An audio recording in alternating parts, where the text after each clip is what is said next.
भगवान विष्णु का पृथ्वी पर अवतार लेने की अवधारणा।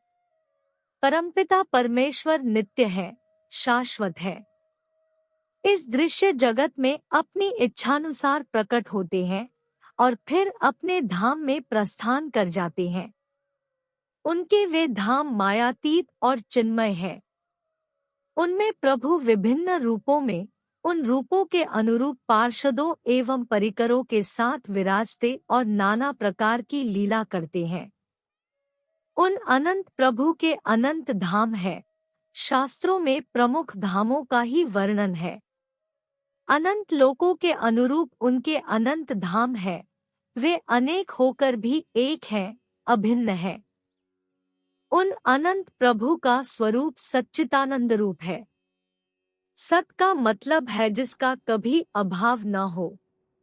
सत का अभाव नहीं होता, वह त्रिकालाबाधित है, अर्थात वह निरंतर रहता है, अतः भगवान सद्रूप है। चित का अर्थ है प्रकाश, अर्थात जो अनंत प्रकाश से प्रकाशित है, ज्ञान स्वरूप है, तथा जो आनंद के सागर है, अर्थात वे पूर्णानंद है। उनके आनंद के एक कण से पूरा संसार आह्लादित होता है। इस प्रकार से वे सच्चिदानंद स्वरूप है। इसी स्वरूप में निराकार और साकार दोनों हैं। बहुत से लोगों को यह संदेह होता है कि जो परम तत्व है, निर्विकार है, निर्गुण और निराकार है, वह सगुण एवं साकार कैसे हो सकता है और भला क्यों होगा? इसका उत्तर यह है कि भगवान सर्वव्यापक, सर्वांतर्यामी और सर्वसमर्थ है। इस संसार का सृजन वे ही करते हैं। यह जगत उन्हीं का लीला विलास ही है। जो संसार की सृष्टि कर सकता है, क्या वह स्वयं शरीर धारण नहीं कर सकता? अतः निर्गुण निराकार का सगुण साकार होना कोई अस्वाभाविक नहीं है। इसीलिए हमारे ग्रंथ और ऋषि महर्षि कहते हैं कि निर्विकार, निराकार, निरंजन और शुद्ध चैतन्य भगवान जगत के कल्याण और हित साधन के लिए स्वेच्छा से सगुण साकार रूप में इस धरती पर अवतीर्ण होते हैं। वैसे तो समूची सृष्टि ही परमात्मा का रूप है, अर्थात स्वयं परमात्मा ही संसार के रूप में व्यक्त है। परब्रह्म परमात्मा पूर्ण चैतन्य स्वरूप है, जो 16 कलाओं से परिपूर्ण है। विश्व के सभी प्राणियों में जो चेतना है, वह भगवान की कलाओं से ही व्यक्त होती है। जैसे राम और कृष्ण पूर्ण कलाओं से युक्त होने के कारण परमेश्वर के पूर्णावतार है। सृष्टि के सभी प्राणी ईश्वर के ही अंश है, इसलिए अविनाशी है।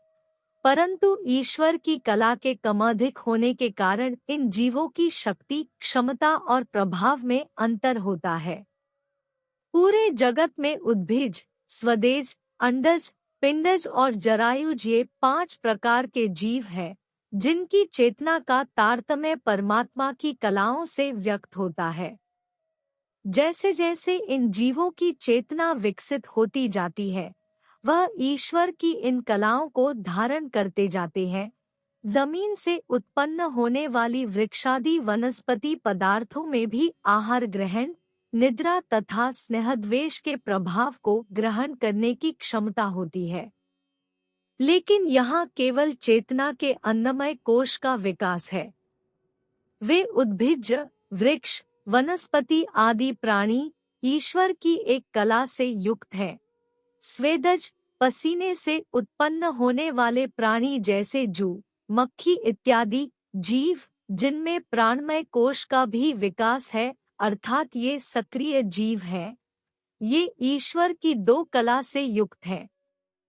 इसी प्रकार से अंडज, अंडे से उत्पन्न होने वाले प्राणी जैसे पक्षी, सर्प इत्यादि प्राणी ईश्वर की 3 कला से युक्त हैं, जिनमें मनोमय कोश का भी विकास है।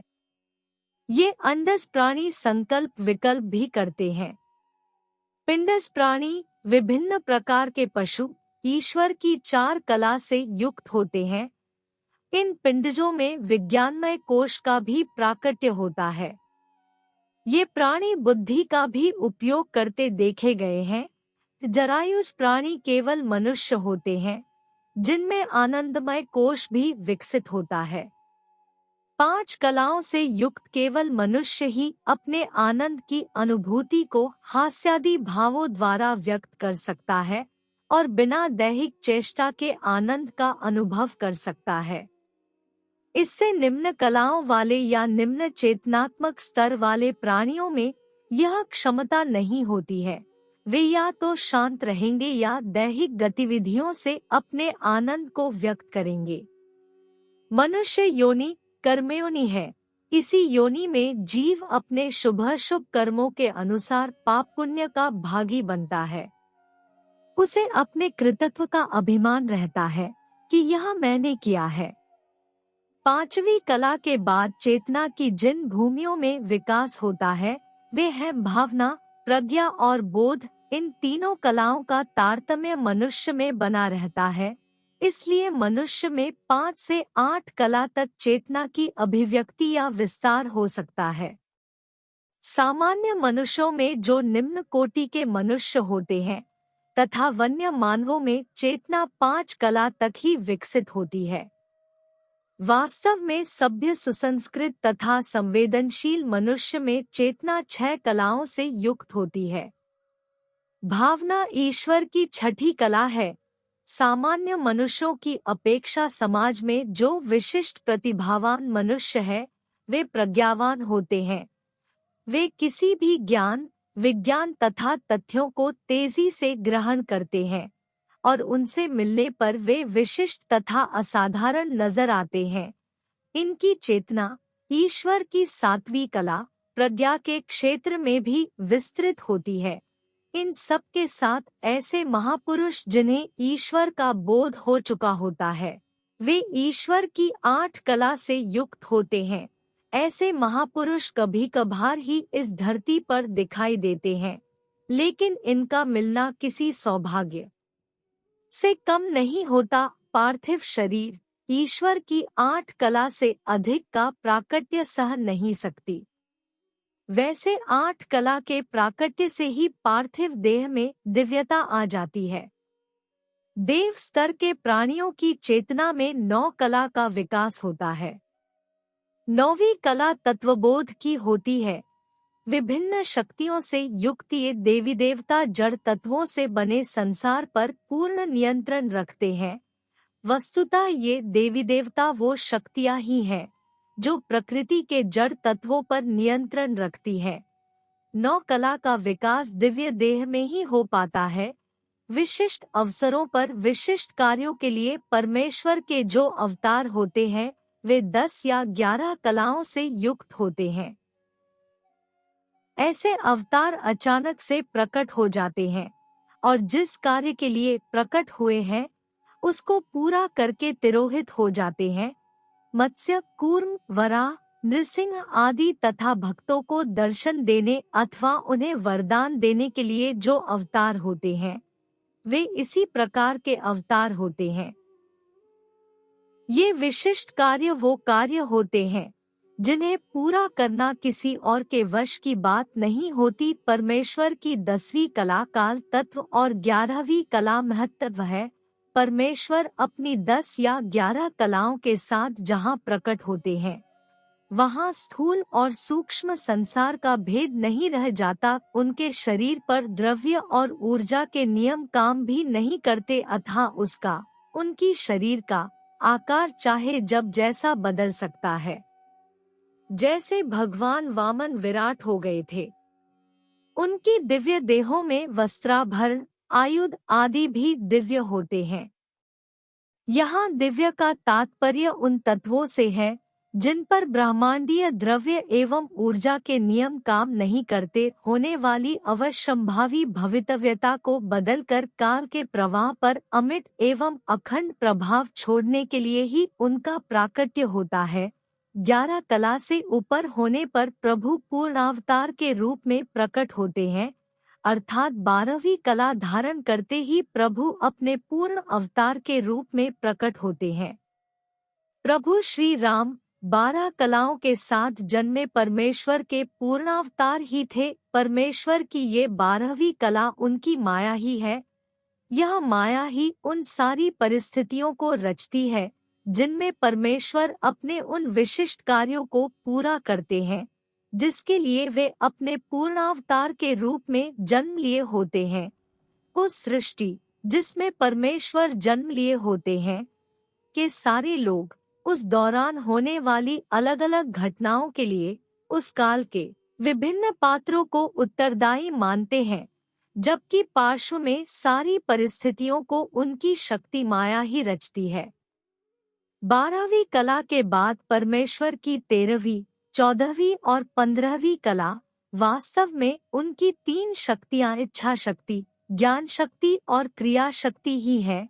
13वीं कला इच्छा शक्ति के साथ परमेश्वर आनंद रूप में, 14वीं कला ज्ञान शक्ति के साथ ज्ञेय रूप में और 15वीं कला क्रिया शक्ति के साथ सच्चिदानंद रूप में नित्य विद्यमान है। परमेश्वर का 16वीं कला के साथ अवतार उनका संपूर्ण अवतार है। यह 16वीं कला स्वयं महामाया है। परमेश्वर जो कि सर्वशक्तिमान है का 16 कलाओं के साथ अवतार लेना ब्रह्मांड की सबसे अद्भुत और दुर्लभतम घटनाओं में से एक है जिसकी व्याख्या करना लगभग असंभव है। भगवान कृष्ण के रूप में परमेश्वर अपनी 16 कलाओं के साथ जन्मे थे। उन्होंने मानव रूप में प्रकट होकर इस धरा को अपनी पूर्ण लीला से आप्लावित किया। प्रत्येक जीव में वही परमात्मा है। जैसे जैसे जीवात्मा उच्च कलाओं को धारण करता जाता है, उसकी चेतना विकसित होती जाती है। किसी कला को धारण करने से तात्पर्य उसको समझने तथा आत्मसात करने से है। 12वीं कला को धारण करते ही जीवात्मा परमेश्वर के अविनाशी धाम में प्रवेश करता है, क्योंकि इस माइक जगत के बंधन को काट कर ही जीवात्मा 12वीं कला को धारण कर सकता है और उनके अविनाशी धाम में प्रवेश कर सकता है। प्रत्येक कला को धारण करते ही जीवात्मा की चेतना नए आयामों में प्रवेश करती है और समष्टि रूपी उस ब्रह्मांडीय चेतना के उत्तरोत्तर निकट आती जाती है जो पूरे ब्रह्मांड में व्याप्त है। ये सभी कलाएं ईश्वरीय शक्तियां ही हैं, जिनके बिना ना तो जड़ और ना ही चेतन जगत में कोई कार्य हो सकता है। स्थूल, सूक्ष्म और कारण जगत में गतियों के लिए इन कलाओं के रहस्य को समझना अनिवार्य है। बोलो भगवान विष्णु तथा माता लक्ष्मी की जय हो।